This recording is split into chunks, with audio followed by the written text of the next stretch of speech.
Lejte, zdaj ste v sobi Društva za pomoč, to je največja ženska organizacija, ki šteje kar 5,5 milijona ljudi, sester v 170 državah po svetu.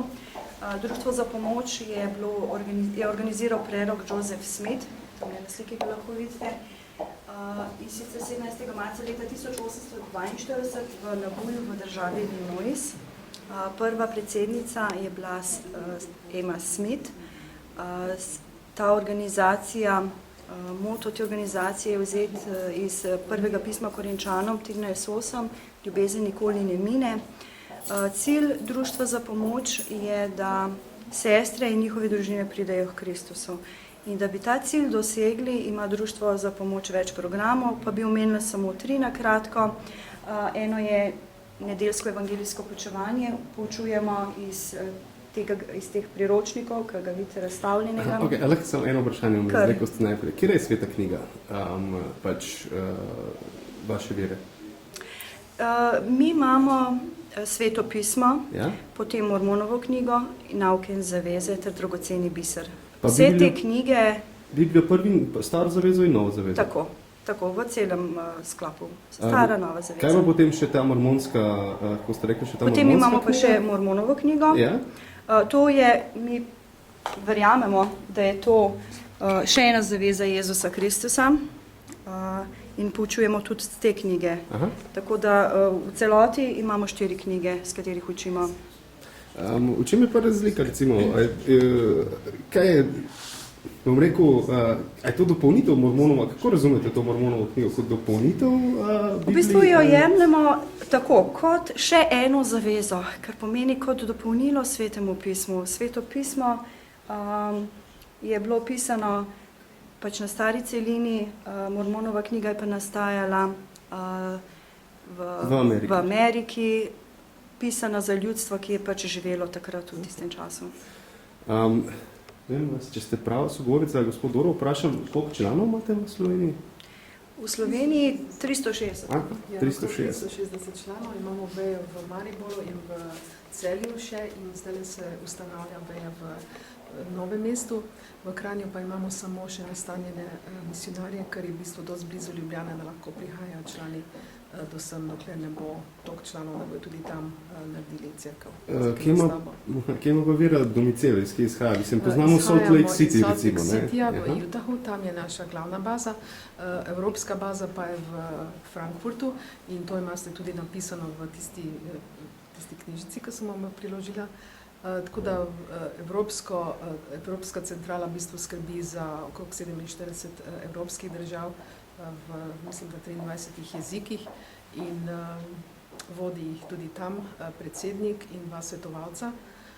Elder Oaks je, oziroma starešina Oaks je predsednik te področja Evropa in 2 svetovalca Kopiške in pa, moram se spomniti ime.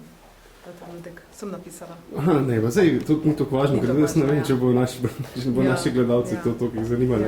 Kaj me zanima, koliko je pa v Evropi to, ne vem, v procentu, v številu, koliko je vernikov, kako je močna mormonska cerkev Jezusa Kristusa poslednjih dni? Ja, svetih iz poslednjih dni. Cerkev Jezusa Kristusa svetih iz poslednjih dni je v Evropi, mislim, da nas je okrog 450 tisoč, če se ne motim, to ne bi rada rekla pravzaprav. V svetu 12 milijonov, ne? Ja, čez 13 milijonov že. In večinoma verjetno to Severna Amerika predstavlja? Ne, zdaj je že večina zunaj Amerike. Ja.